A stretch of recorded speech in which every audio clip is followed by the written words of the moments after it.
Well, it's a lovely winter day here outside of Toronto. Beautiful. The weather is just beautiful. Follow me, nice breeze. And what beautiful car have you brought today? I have a 2025 BMW X3 30 xDrive. This is the 4th generation of the X3. Pretty much all new for 2025. It's all new. Yeah. And I have the Genesis GV70. We've talked about this car a lot. It's one of our kind of beloved cars. You've driven it too, you like it. Everybody loves this car. But here it's taking on an established player in the segment, the BMW X3, which is a huge legacy player in this segment. And the best-selling SUV BMW has. And this is still an underdog, right, Genesis? I mean, they're still like making inroads into this luxury scene, but it's a long game and they're trying hard and they're making great vehicles, but sales-wise, it doesn't compare to this. Well, today we got to figure out if it can take on the big name in the segment. But Peter, I got to say, did you miss my phone call? You brought a 4-cylinder. Oh, yeah, I brought a 4-cylinder. What the 4 is in this? I got the 6. I thought we were doing 6s. No, we're doing 4s. Oh, Peter. Oh, man. No, it doesn't match. Well, we'll have to figure something else out. Oh, geez. No, I have the 3.5-liter twin-turbo V6 making a ton of power. That's 375 horsepower, right? Yeah, and what do you have? Well, I have a 2-liter turbo. It actually has a mild hybrid now, 48 volt, and it's 255 horsepower and 295 foot-pounds of torque. So well, maybe not all is lost because they make a 6-cylinder high-performance version of this car, right? Yeah. And do they make a 4-cylinder version of that? They do. Right. In fact, the prices line up almost perfectly. So we can sort of pretend. Like you can pretend you have a 4-cylinder sometimes, and I'll pretend I have a 6-cylinder sometimes. So let's just summarize. This is a 6-cylinder, which is $10,000 more than the 4-cylinder Genesis. But if you spent $10,000 more on this one, you could get a 6-cylinder which would match it for power and for price. Let's just say they both have engines, even though they don't specifically match, but more importantly, they both have heated seats. And heated steering wheels. Beautiful.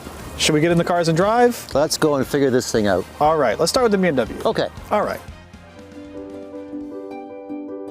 All right, Peter, so we're in the BMW. Should we get started? Let's see what this 4th gen X3 is all about. Right off the bat, the shifter drives me batty. Does it? It doesn't bother me at all, really. It's like a toggle switch and like there's no park. Well, that's true. You press the parking brake. I know, that is weird.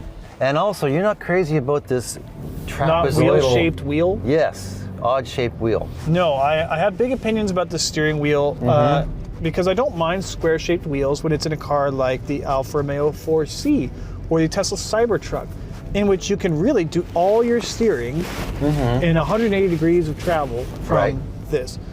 That's not this. This is a regular car where you're regularly going hand over hand in parking lots, your driveway, and all this stuff. It's not fair enough round. But it doesn't really bother me. I think it looks kind of cool. I'm just way more cranky than you, I think. I guess you are. Yes. I feel the interior quality of this X3 has gone down a notch in this latest version. Like there's some nasty plastics right on the door pulls here with this sharp seam where you put your hand. And you know, there's just a few things that look a little cheap. Nobody likes sharp seams. No, definitely not. But that's the only sharp seam in this car that I can see. No, I agree that some parts, the wheel, like despite the fact that it's shaped strangely, it's the wheel is made. well made, it feels good in my hands, but these door pulls are egregious because you have to touch them to get in and out of the vehicle. It's not like we're saying, oh, the leather on top of the dash is crunchy. Right. Like, I get that happens. This is a primary touch point. This is where you have to touch inside the car every time you get in and out of it. Exactly. And it's not good. Yeah. Although what are good are the front seats. These are superb, I find. They just fit me beautifully. Fit me too. They're comfortable, they're supported. Nailed it. Yeah. And they're good long distance seats. What else do you have to say about the interior? Well, you know, it's sort of that whole brutalist architectural theme that BMW seems to be on right now. Like the outside, everything's angular and kind of angry looking, and you know, they're trying to be modern and whatever, but it's like, it's okay to make something pretty, isn't it? Yeah. Apparently it's really hard. I guess so. Of course, There's a we lot are of- comparing it to the Genesis, which goes that True. route. We'll get there. Yes, There's we'll a lot get there. of just like design choices in here. Design for the sake of design, like to open and close the vents. There's capacitive touch, like you would have on your microwave. And a little servo opens and closes the vent. On so many other cars, that's just a knob or a button. It just seems designed for the sake of design. And the weird thing is that these dash vents, like you say, there's a capacitive for opening and closing, but then for actually the direction, There's a manual there's a switch physical here. slider below, which is weird. And then you also have these capacitive controls for the On the doors, which Doors. control the vent, to your side, Right. your outermost arm. yeah. There's just a lot of like, It just looks a little cheap, the plastic, Yeah. and the way it feels. And driving down the road here, it does feel like a BMW in that it's alert, it feels athletic, the chassis feels nicely tuned, steering is good. It's a nice car to drive, It has that intangible BMW-ness that people like, and it's sporty, and the ride's pretty good. It's not too jarring, which they have been in the past with these cars. So I'll give them that. And but you have an issue with the sound of this engine, is that correct? I do. Why don't you accelerate and I'll show the viewers what I mean. Okay, well we should put it in. Yes, the sport mode. Why don't we? All right, here we go.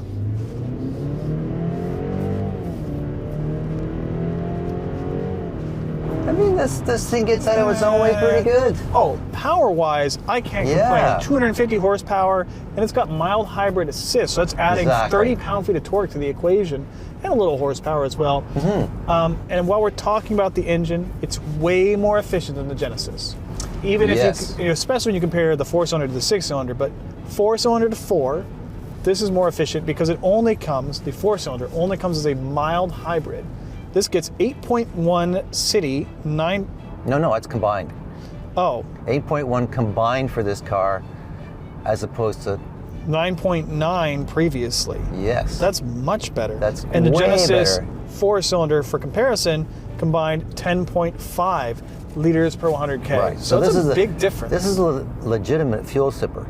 It is. I will say I must take umbrage with your claims of sportiness. Yes. I found it to be quite numb, disconnected, and it didn't really, to me at least, feel better than any other luxury crossover. It just feels meh. I don't like the noise the engine makes. It feels like every control input I have is through like 4 feet of rubber. Really? That's how I feel.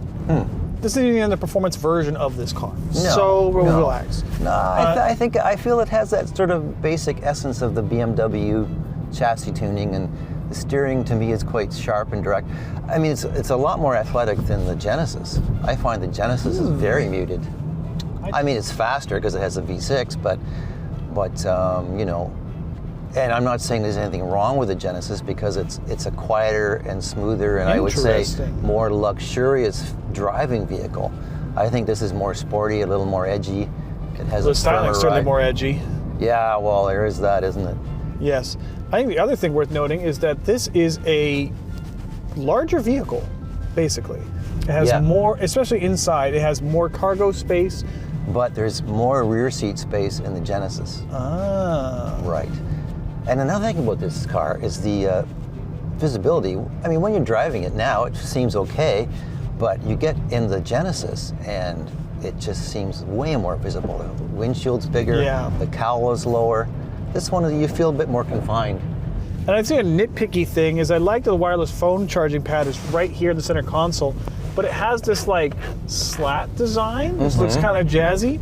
My first thought was that if you ever spilled anything in this cubby, Yeah. you will never get it out of these little cracks. And it's right next to the cup holders.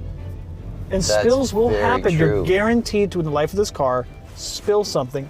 It's going to go into these slats and you will never get it out. But Yeah, but the slats look just like the slats on the grill. can't argue with that. So that's our quick turn around the block in the BMW X3. Some strong points, Some strong points, yes. some weak points, and some controversy. As they say in England, controversy. And now it's time to drive the kid, the upstart, The underdog. The underdog with 100 extra horsepower and costing $10,000 more in the blue corner. Oh, well, that's your fault. You're supposed to bring a 4-cylinder. I said you should bring the 6-cylinder of the BMW. I get the 4s and the 6s mixed up. Oh my God. Okay, well, let's go and have a boo at this thing and see what it's all about. Why don't you press? Why don't you put it in park? There's no park button on this. No, it drives me crazy. Oh, I see. You have to push the parking brake button to turn it in park. Got it. Oh, before we close off here, yes. Thank you, BMW, for keeping the iDrive wheel. Right. Because it's gone in the X1 and the X2. And I like it. I find this is very intuitive for actually getting around. Once you know where the buttons are next to it, you can navigate this quite well without having to do a lot of button touchscreen pushing. work? Yeah. All right, with that, it's time to go and turn it on again in the Genesis GV70. The band. Turn it on again. Oh. The Genesis. Is that a song? Yeah, Turn It On Again by Genesis. It's a huge song. Gosh, you'd think a musician might know that, wouldn't you? Do you know what musician we can call?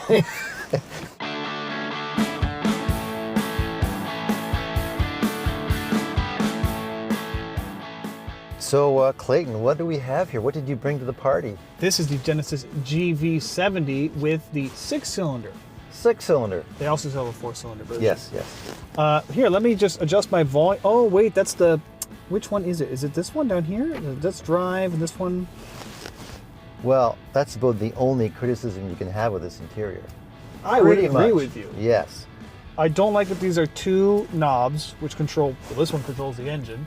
And this one controls, the infotainment, everything else. I think a lot of people are also, and the audience is saying, I don't like it. There's a third knob. Well, there's two knobs. Anyway, yeah, I mean, I got to say, after driving this car for a week, I got used to it. I wasn't mixing them up, so you do figure it out. It could be a skill issue. Could be. But I don't personally like this. I remember Ram had the same problem with the rotary knob and the volume knob in the pickup trucks. Oh, yeah. The shifter on the dash. Just a personal thing. I don't love it. But this interior. Also, look at all the light. The natural light in here. Yeah, the windows are so big. I know, it's way more visibility in this Beautiful. vehicle. Yeah. Tell me what you think about this interior, Peter. Well, I mean, here's the thing. This is like a $150,000 interior, in my view, in a $70,000, $80,000 car.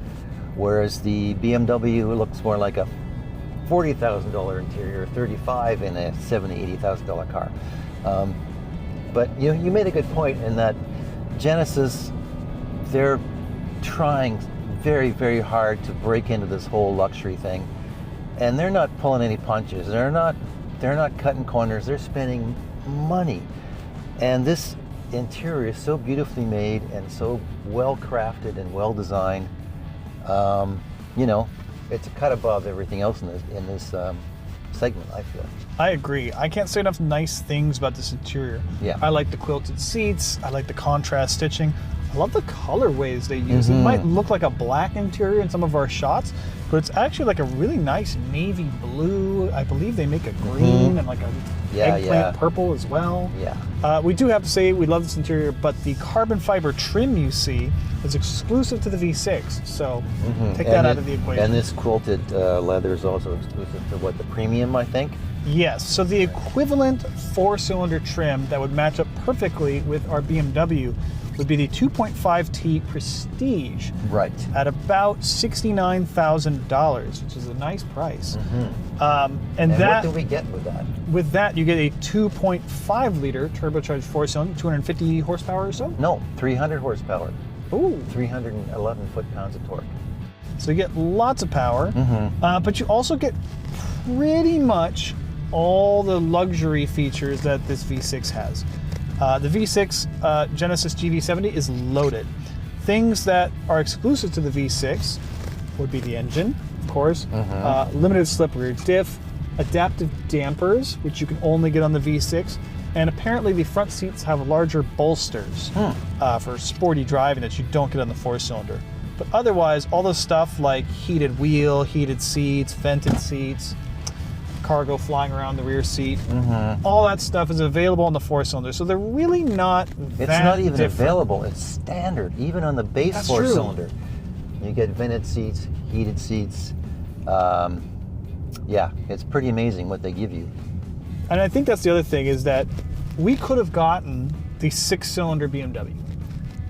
But the thing is that would have been a base model, 6. Right. Versus the 6 on the Genesis comes with everything. I don't even think there's options outside of like the color. That's a good thing with Genesis. They don't offer options really. Not really. Because everything's included with each package. They also have a $0 freight and PDI charge versus BMW's is around $2,500, which we calculate into our base and as tested prices, but still, that's a fee you have to pay. It's not negotiable. It does have a little less cargo volume out back. Yes. But it gives it back to you in the rear seat. So, depends if you're transporting things more often or people more often. And I would say that in terms of just dynamics and just how it feels to drive, I like this.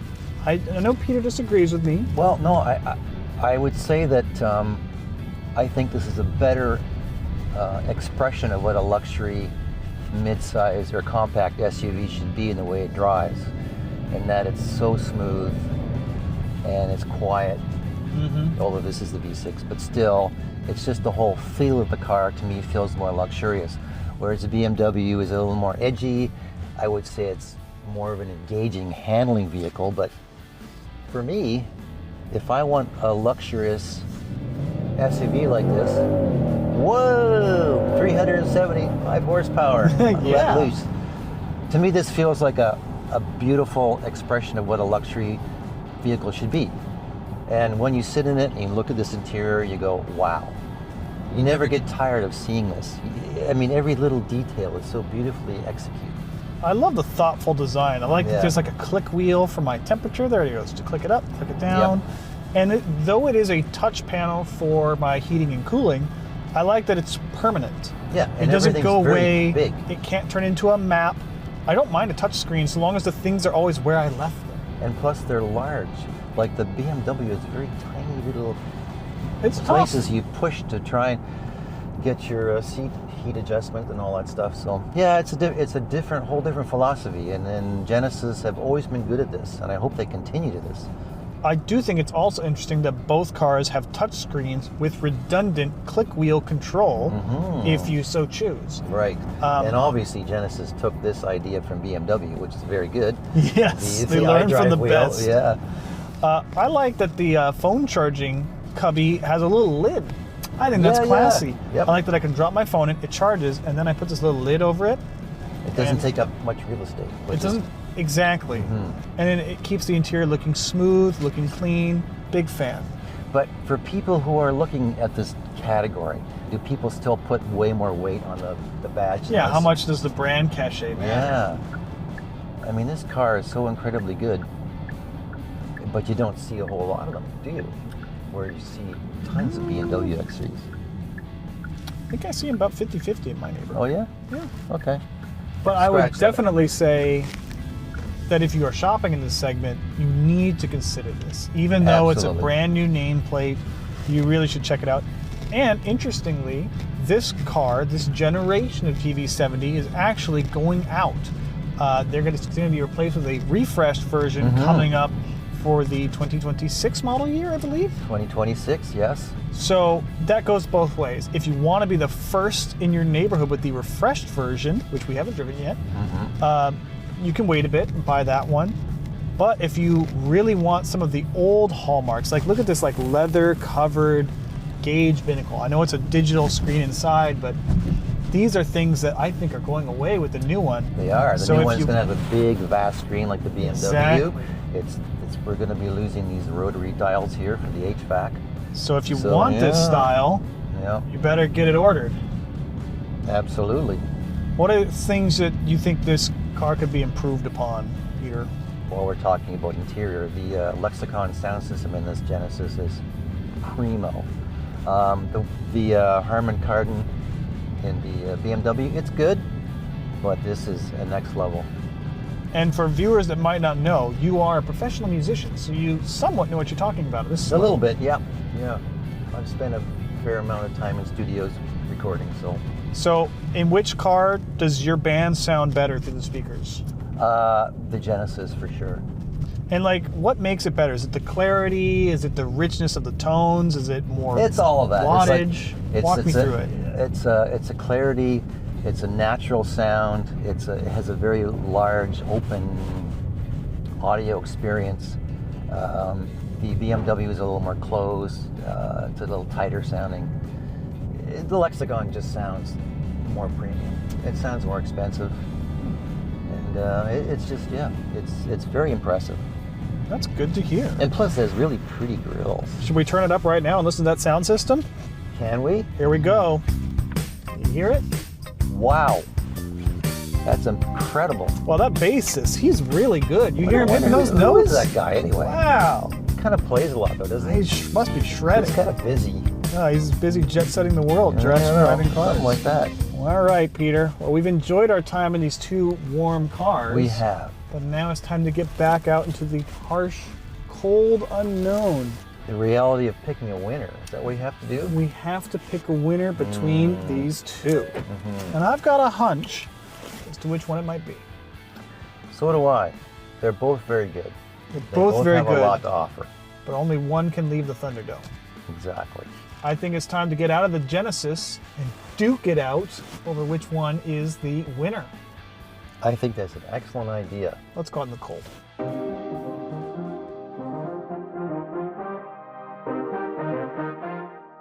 Well, we drove these both, and we actually managed to park them in the exact same place in which we did the introduction. That's crazy. How do we do that? That's amazing. Wow, So, good. after we talked about both of them, Yeah. you have a winner in mind. I do. As much as I like the way this drives, it's very athletic, has good steering feel, good brakes. I'm leaning towards the Genesis because I feel that it has more, it's a warmer vehicle. I love the design, I love the interior. Are you just saying this because this has a lot more power? Because I know this is the V6 and that's the 4. Well, yeah, no, I have to qualify this. I've driven the 4-cylinder of this, which is very good, and it's smooth and quiet, and it doesn't actually lose a whole lot to this V6 engine. So even if this was imaginary 4-cylinder, Yeah, you would still pick it. I think I would, yes, because, well, of what I mentioned, and also this has really good ergonomics, like lots of nice physical controls for the HVAC, and we're losing that in this car. I know everybody's going to digital screens and blah, blah, blah, but there is a certain element of simplicity and ergonomics that I like with this car. That's true. I gotta say, for me, I picked the Genesis as well, and Really? it's not because of the power. I get that this has 100 horsepower advantage compared to the BMW. That's not even the top 5 list of reasons why I like it better. The big thing for me is the visibility outside is so much better, and it just feels so much more natural driving it. The steering wheel is, wait for this, round. It's a wheel. It just feels more intuitive. It's the car I more want to drive, and it's for reasons beyond things like the big V6 and the big brakes and things for this performance package, which is a bit lopsided. But I think overall, I just prefer the look and the feel of the Genesis, and I'm willing to trade on things like fuel economy and cargo space. However, we have to say, if you are a practical-minded consumer and you want fuel economy, cargo space, and value, the BMW probably would come out on top, even though it is more expensive. I agree totally. I mean, this does seem to be the more practical version if you want to carry stuff and you don't want to spend a lot on gas. So with that being said, should we declare the Genesis GV70 the winner of this comparison test?